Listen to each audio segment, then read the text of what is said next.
Kasih karunia dan damai sejahtera Allah Bapa kita dan anaknya Tuhan Yesus Kristus menyertai saudara. Amin. Shalom, saudara-saudari yang terkasih di dalam nama Tuhan Yesus Kristus. Senang bisa menyapa saudara di tempat saudara berada hari ini, dalam dimensi yang berbeda tetapi dalam dunia yang sama. Sebagai insan yang diciptakan untuk Tuhan, sebelum kita melakukan rangkaian aktivitas kita pada hari ini, marilah kita mengawalinya dengan mendengarkan firman Tuhan. Bacaan firman Tuhan di pagi hari ini adalah yang tertulis di 1 Korintus 12 ayatnya yang ketiga.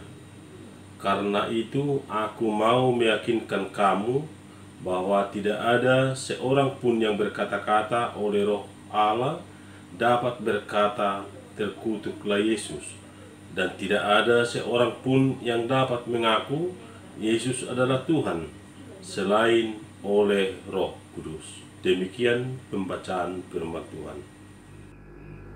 Saudara-saudari yang terkasih di dalam nama Tuhan Yesus Kristus, tidak ada seorang pun yang mengatasnamakan Roh Kudus tetapi ia menghujat Kristus.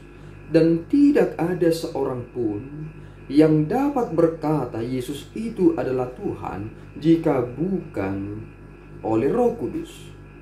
Roh Kudus itu adalah penuntun seseorang kepada kebenaran itu dengan memberikan kesaksian.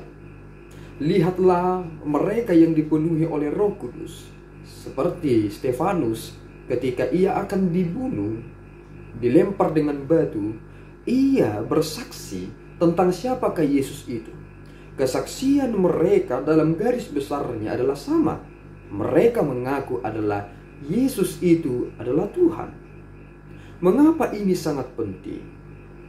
Dan banyak sekali orang mempertanyakan tentang ketuhanan Yesus Kristus, seolah-olah Alkitab tidak pernah berkata bahwa Yesus itu adalah Tuhan. Tetapi ketika kita mendengarkan apa yang dikatakan oleh Rasul Paulus kepada jemaat yang berada di Korintus, tidak ada yang berkata Yesus itu terkutuk jika mengatasnamakan Roh Kudus. Karena Roh Kudus sendiri bersaksi bahwa Yesus itu adalah Tuhan.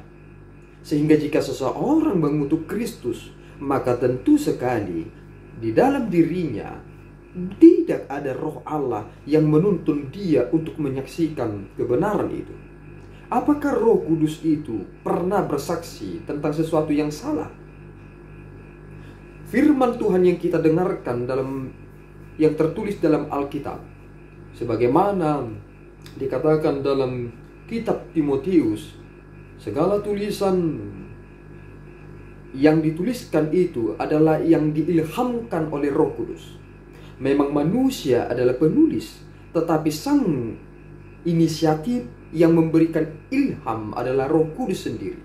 Sehingga manusia memang memiliki kesalahan, tetapi barang siapa yang diilhami oleh Roh Kudus, tentu sekali tidak ada kesalahan di sana. Dan ketika Roh Kudus menyaksikan Yesus sebagai Tuhan, maka di sanalah letak kebenarannya. Sehingga inilah menariknya iman Kristen itu. Bukan harus Yesus berkata aku adalah Tuhan, sembahlah aku. Tetapi disinilah kita memahami konsep Trinitatis itu sangat jelas kuasanya ketika Roh Kudus menuntun seseorang dengan memberikan pengertian yang benar itu dan mengaku Yesus itu adalah Tuhan. Perhatikan bagaimana Rasul Paulus menganalogikan sesuatu yang sederhana.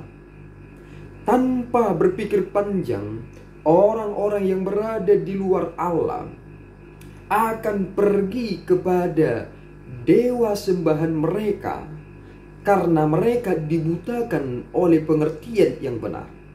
Jika seseorang tidak memiliki kebenaran dan melihat sesuatu wadah, pemikirannya akan tentang sesuatu itu akan melahirkan konsep. Dan orang-orang yang menyembah berhala itu dikatakan dalam ayatnya yang kedua, pada waktu kamu masih belum mengenal Allah, kamu tanpa berpikir ditarik kepada berhala yang bisu. Jika seseorang menganut konsep berpikir seperti itu, ditarik tanpa berpikir, tentu di sana ada kebutaan. Dan ketika sampai sekarang ini tentang pengenalan iman yang benar itu berposisi pada diskusi-diskusi yang begitu aktual, yang bahkan bisa memanas, ternyata karena kita adalah makhluk yang memiliki rasio berpikir yang jelas. Ketika Tuhan menunjukkan dirinya dan kapasitas kita berpikir adalah terbatas, maka di sana ada sebuah hubungan yang terus tarik-menarik. Dan bisa saja sepertinya ada chaos atau kekacauan di sana. Tetapi pada hakikatnya, ketika seseorang memiliki roh Allah, dia akan dibawa kepada kebenaran itu. Dan titik kebenaran finalnya adalah Yesus adalah Tuhan dan Juru Selamat. Karunia-karunia roh itu beraneka ragam bentuknya. Ada orang yang memiliki karunia roh untuk berbahasa roh. Ada orang yang memiliki karunia untuk bernubuat. Ada orang yang memiliki karunia untuk menafsirkan bahasa roh. Tetapi fungsi utamanya adalah untuk sesuatu yang bersifat holistik. Dan jika seseorang mengatasnamakan roh Allah, tetapi membuat perpecahan dengan membuat sesuatu yang bersifat emosional untuk mempengaruhi orang banyak, tetapi tidak sesuai dengan Alkitab, apakah kita berkata bahwa dia adalah orang-orang yang dipenuhi oleh roh kebenaran? Karena prinsip yang utamanya adalah sesuatu yang dikerjakan karena karunia roh itu, hasilnya adalah satu: Tuhan dimuliakan atas segala sesuatunya. Dan Kristus disebut sebagai Tuhan dan Juru Selamat. Sehingga ketika kita melihat di Perjanjian Baru, murid-murid Yesus yang dipenuhi oleh Roh Kudus, mereka pada pemberitaan mereka mengaku Yesus itu adalah Tuhan dan Juru Selamat. Saudaraku, jika mudah mengatakan sesuatu hal karena itu adalah ada, karena kita mengerti itu adalah sesuatu, maka sama halnya dengan mengatakan batu itu adalah Tuhan. Tetapi pada pengertian yang sangat tinggi, banyak orang berpikir, ternyata yang bisa melihat adalah mata iman. Dan Roh Kudus itulah yang memberikan kita pengertian. Dan bersyukurlah saudaraku, karena kita mengerti, bukan karena kita dibutakan, tetapi karena kita telah melihat bahwa Dia adalah Tuhan, Juru Selamat kita, yang menjadi daging, yang disalibkan. Dialah yang menciptakan kita karena Dia adalah firman yang menjadi daging. Dan Dia juga yang menyatakan keselamatan itu kepada kita dan menjadi anugerah yang terbesar bagi kita. Oleh karena itu saudaraku, syukurilah karunia yang Tuhan berikan kepada saudara. Tidak perlu ada sesuatu hal yang disombongkan di sana. Itu adalah karunia.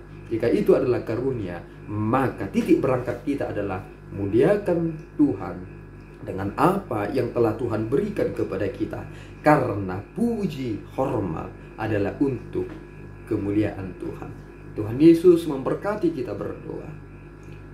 Ya Allah Tuhan kami bersyukur atas anugerah-Mu yang menuntun kami untuk mengerti dengan mata iman yang menyelamatkan itu, yakni Kristus yang telah menyempurnakan sukacita kami. Tuhan, kiranya Engkau senantiasa meneguhkan hati kami dan pikiran kami bahwa kebenaran itu benar adanya dan tidak ada yang dapat mengganggu gugat, sehingga kami dengan begitu yakin dan teguh menjalani hidup ini dan berseru dalam kesaksian kami bahwa Yesus adalah Tuhan dan Juru Selamat kami. Tuhan, terimalah pujian kami di pagi ini. Dimuliakan nama-Mu Bapa dalam Yesus. Kami berdoa dan mengucap syukur. Anugerah Tuhan kita Yesus Kristus, kasih setia Allah Bapa, dan persekutuan Roh Kudus menyertai saudara. Amin. Tuhan Yesus memberkati.